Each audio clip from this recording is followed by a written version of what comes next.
What is going on, you guys? Alex chasing back here with a brand new video. Hopefully you're having a great day, afternoon, or night, wherever you guys are in this world. And what a 48 hours it has been in the NBA. Cat dropped 62, Joel Embiid dropped 70, and the crazy part about Cat, he basically just did that in 3 quarters. He could have had 70 points. He could have had more. Then yesterday, Adrian Griffin is out as Milwaukee Bucks head coach. I'm not surprised, but I'm also surprised. I mean, the Milwaukee Bucks were 30-13, but it was a sloppy 30-13, and I think everyone in the NBA agreed on that and saw that. But I don't know if anyone necessarily thought a firing was coming this soon into the season. But hey, Doc Rivers seems to be that #1 candidate. Is that much better? I don't know. That'll be a different video for a different day. But right now, we're talking about the trade that went down because, yes, there was a trade that kind of got not pushed under the rug, but it was kind of second fiddle when we heard Adrian Griffin was out as Bucks head coach. But yes, there was a trade yesterday. Terry Rozier to the Miami Heat for Kyle Lowry and a 2027 first-round pick. I love this deal for both sides. So in today's video, let's dive into it both. The Miami Heat side, getting T-Row, Scary Terry, Terry Rozier, one of my favorite players growing up as a Boston Celtics fan. And then on the flip side, the Charlotte Hornets getting a veteran Kyle Lowry on, yes, an expiring contract, but it is a big contract. So let's talk about that. Plus, they also get an asset there, that first-round pick. Let's start on the Miami Heat side of things, getting Terry Rozier. Amazing.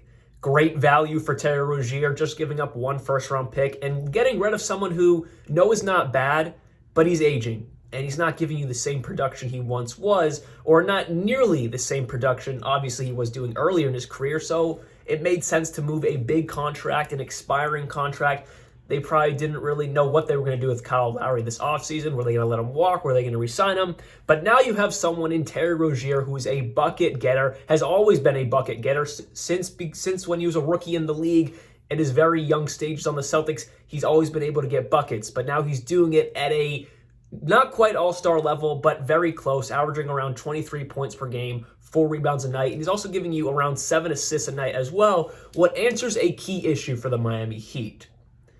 They didn't really have a point guard. Yes, Tyler Herro was doing it most nights. He was averaging around 5 assists, but that's not really what we know Tyler Herro of doing. Tyler Herro is more of a prototypical shooting guard / small forward, getting you buckets, but not really the guy who's going to run that offense. And that's kind of what was put into Tyler Herro's hands because, Kyle Lowry's getting older. He's not going to give you the most minutes. Jimmy Butler, that shouldn't really be his job. Of course, Bam's not going to do that. He's that big man. They didn't really have an option to go to. It ended up being Tyler Herro most nights. And again, he's not that prototypical point guard.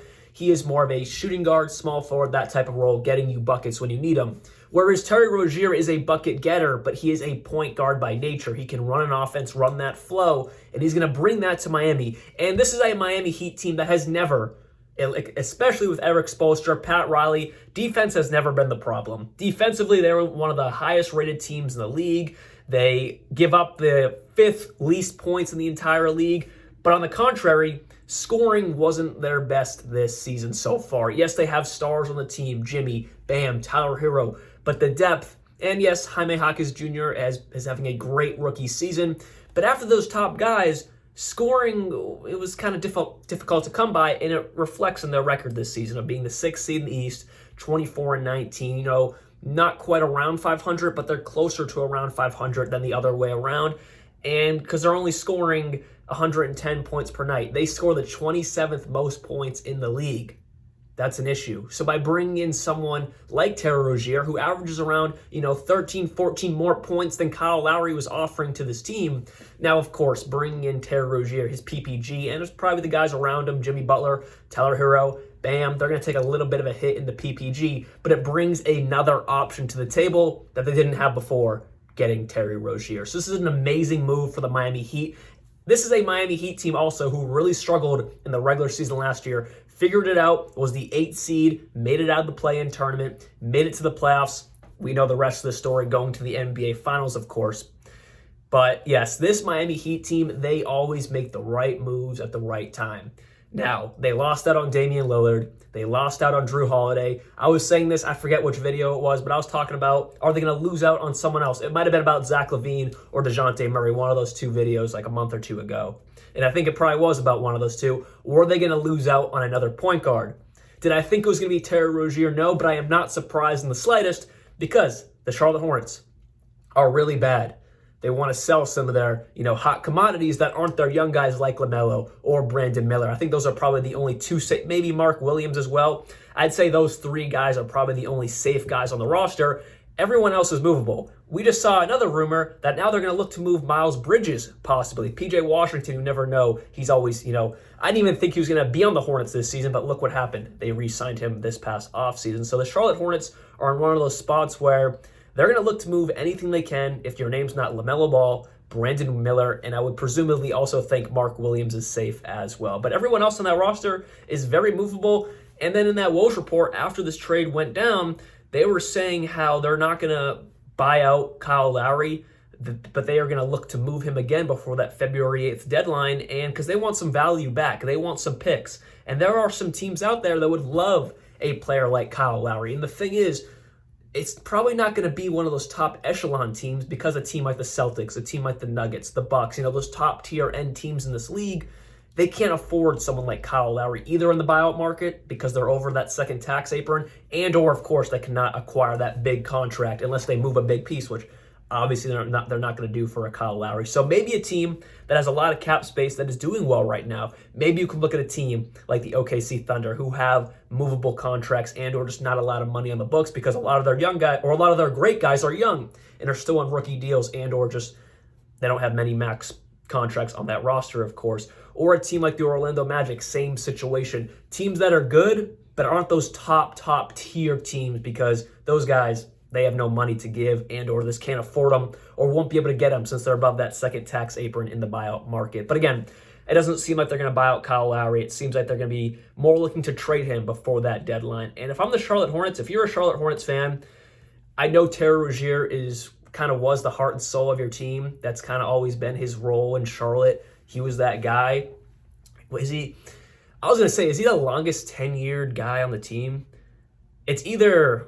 because he got there the year before Gordon Hayward.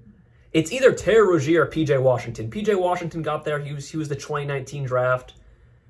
And I believe Terry Rozier was there. It's either PJ Washington or Terry Rozier. Either way, he's one of your longest or was one of your longest tenured Hornets. So I understand if it's hard to lose someone like that. But you kind of sold him for a first-round pick, which is great. And then on top of that, you get someone else like Kyle Lowry, and you're going to try to move him again. You might be able to get some more draft capital or maybe some young guys, depending on which scenario, which team he goes with.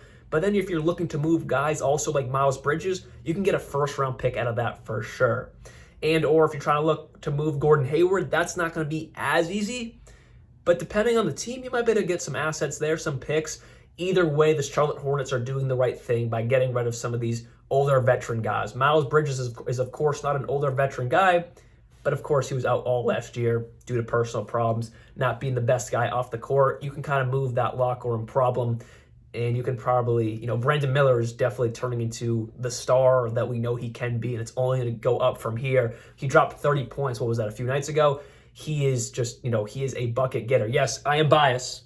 I go to the University of Alabama, Roll Tide, but Brandon Miller is a bucket getter, and you can kind of move someone like Miles Bridges because they overlap each other. Whereas someone like PJ Washington, he's more of that power forward role. Again, you can move him as well. Point being, the Charlotte Hornets are a bad team, and whatever they want to do, sell everyone that's not named B. Mill, LaMelo Ball, and or Mark Williams. I think that is the right way to go. Get those assets, get that draft capital, because if you get one more young guy in there and you can build a true team, like exactly what the Thunder are doing, exactly what the Magic are doing, exactly kind of like what the Timberwolves are doing. They're a little bit of a more mixed bag, but they drafted Cat, they drafted Ant. Everyone else is kind of more, kind of been brought into that situation. But especially the Thunder and the Magic, if you can build something like that, I'll even throw the Pistons in there. The Pistons are not a success story yet whatsoever, but the Pistons do count as drafting a lot of their young talent that have shown flashes of being great. If the Hornets can do that, and they're kind of already halfway there. LaMelo Ball is a proven star. Brandon Miller is only going to get better. He's just a rookie. Mark Williams still has a lot of development, but he has shown flashes of what he can be if you still want to buy into him as a player. Point being, this is the right move for the Charlotte Hornets. The next thing, get rid of Steve Clifford. Why is Steve Clifford still the coach In his second stint, let's not forget that this man coached Kemba Walker, 6, 7, 8 years ago. Why is this his second stint in Charlotte? I won't understand that. One of my closest buddies is a Charlotte Hornets fan. He doesn't even understand it. Why is Steve Clifford coaching these young guys? It makes no sense. They brought in James Barango. That didn't work out. They fired him. So then they went back to the guy they fired or let go in the first place. That just sounds like insanity to me. That makes no sense. Why would you do that? So if I'm the Charlotte Hornets, keep selling some of these guys if they can bring you enough value, especially draft capital. If they can bring you some young guys in the league, sure, but you don't need to be making these trades for guys right now. You should be stashing draft capital because that's really what you need. So for the Hornets, as of the right now, objective A should be getting as much draft capital as you can. If you want to trade someone like Miles Bridges, if you believe that is best to do, go ahead. PJ Washington, if you can move Gordon Hayward's big contract, which you might be able to because it's expiring, so it's much easier to move, of course. Do that. Get as much draft capital as possible. And then on the flip side, how is Steve Clifford not fired? Adrian Griffin was just let go, as we all know, but Steve Clifford still has a job. Now, I know Steve Clifford and the Hornets have no expectations of winning, so, it's probably a little more of a safe job. But again, like I've said, this is his second stint there.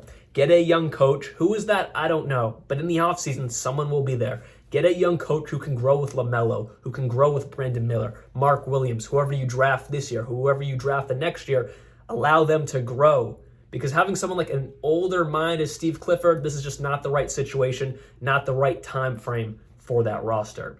So with that said, hopefully you guys did enjoy this video. A major, major W for the Miami Heat. I love this. And I'm a Celtics fan, and they beat our butt a lot. But this is a huge, huge plus, a huge addition. Kyle Lowry was aging, or is aging. He's obviously not bad. He's a great complementary piece to a good, solid team. But he shouldn't be like your main point guard on the roster, your main guy off the bench on a roster. It's just not the same Kyle Lowry he was in Toronto or even his first couple years in Miami. So a great move. It really didn't have to give up a lot. You give up a first-round pick, Kyle Lowry, the contract work, and you get a bucket getter in Terry Rozier, who also can run your offense and doesn't have to rely on Tyler Hero. I love this. Great deal. As always, the Miami Heat know how to deal. They know how to make trades. And they're going to be a good team. It's going to be really interesting to see how the Miami Heat do this back half of this season, especially come playoff time. See you guys very soon. Let me know down in the comments below what you think about this trade. And yeah, see y'all soon. Like always, peace out.